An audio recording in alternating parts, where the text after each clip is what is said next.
Hai guys, jumpa lagi bersama saya di channel Pernikahan Palsu.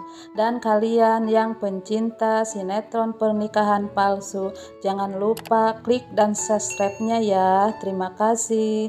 Sementara Epan malah lari ditemui Nila. Dan Nila pun mau menyamperin Epan di makam itu, tapi Epan malah ngumpet. Dan Nila pun nanya makam siapa ini sama Sander. Dan Sander bilang Galang Abimanyu. Dan Nila pun gak percaya kalau itu makam Galang. Dan Nila pun menangis. Dan Epan datang. Dan Nila nanya sama Epan, kenapa diam? Tidak menjawab. Dan Nila tetap nyanyi sama Epan. Dan Epan bilang sementara Nila mulai curiga. Dan Epan pun menceritakan semuanya bahwa itu adalah makam Galang.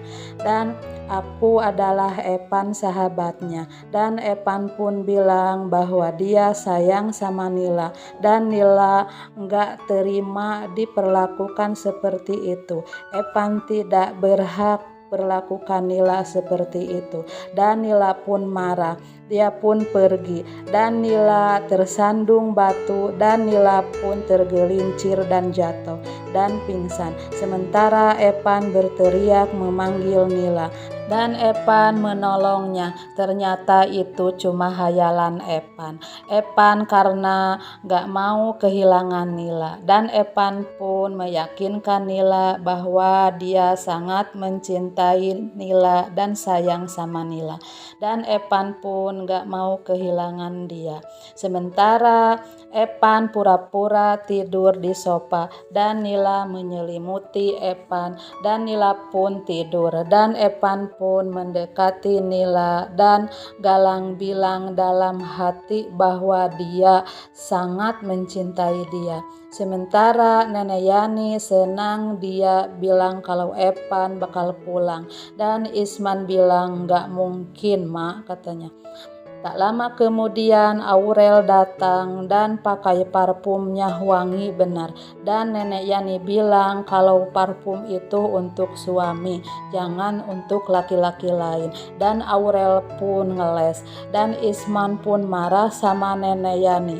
Tak lama kemudian Epan sama Nila datang dan ngasih uang sama Nenek Yani untuk gantiin jam yang jatuh. Dan Epan sama Nila pun pamit pulang. Dan Nenek Yani pun kecewa karena Epan belum bisa pulang ke rumahnya. Dan Nenek Yani pun kaget Epan punya uang 150 juta dari mana, bilang sama Isman. Iya, kata Isman. Sementara Nila nanya sama Epan kenapa bosnya baik sekali ngasih uang sama Mas. Dan Nila pun sampai di kantor. Dan Nila pun selip sama Sander. Dan Nila berterima kasih sama Sander. Dan Sander nanya sama Nila, Galang itu siapa? Galang itu suami saya. Sementara Sander lagi meeting. Dan Sander malah melamun. Dan meetingnya pun dibubarkan. Dan Sander nanya soal Nila sama Aji. Dan Aji pun menjelaskan semuanya. Dari mulai Nila pindah dari kota ke kampung. Dan Sander pun bilang berarti kamu nikah sama Cynthia ninggalin Nila. Ya, kata Aji. Dan Sander nanya tentang Epan. Dan Aji bilang soal Epan tidak tahu karena dia baru kenal. Dan Sander bilang berarti iya, Nila itu baru kenal sama Epan itu, dalam hati Sander. Di siang hari Aurel nelpon Sander dan Isman mendengarnya. Dan Isman bilang bahwa dia akan ikut. Dan Aurel pun keberatan. Dan Aurel pun akhirnya setuju kalau Isman ikut.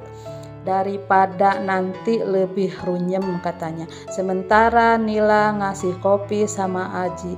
Dan Aji nanya sama Nila ada hubungan apa sama Kak Sander. Tidak ada apa-apa, kata Nila.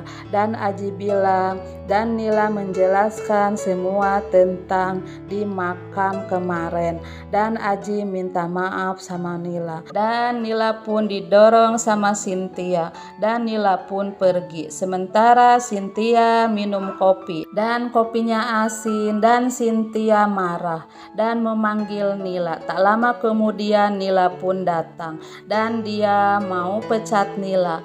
Tak lama kemudian Sander datang dan Sander bilang kalau dia suka kopi asin dan Sander meminumnya. Dan Nila pun pergi. Di pagi hari Pania melihat Epan sedang ngelap mobil, dan Pania mau diantar sama Epan, tapi Epan gak mau. Dan Pania bilang balikin uang yang 150 juta itu, kata kalau nggak mau nganterin aku, kata Pania. Sementara Nila bawain kopi untuk Sander, dan Nila bilang terima kasih sama Sander karena sudah belain dia tadi. Dan Sander bilang tentang Epan, kalau Epan itu bukan galang, dan Nila pun marah sama Sander. Jangan urusin rumah tangga saya, kata Nila. Tapi dalam hati Nila, iya juga, bener juga Sander. Sementara Aurel datang sama suaminya, dan Isman pun nanyain Nila di sini, katanya. Dan Nila pun pergi, dan Aurel pun mengenalkan suaminya sama Sander. Dan di butik Pania belanja, dan Epan melihat Nenek Yani, dan Epan sama Fania pun ngumpet dan dia langsung pergi. Dan Nenek Yani pun melihat Epan sama Pania, dan Nenek Yani pun memanggilnya, dan Nenek Yani bilang kalian selingkuh ya. Nah, begitulah alur ceritanya. Silahkan tunggu di episode selanjutnya.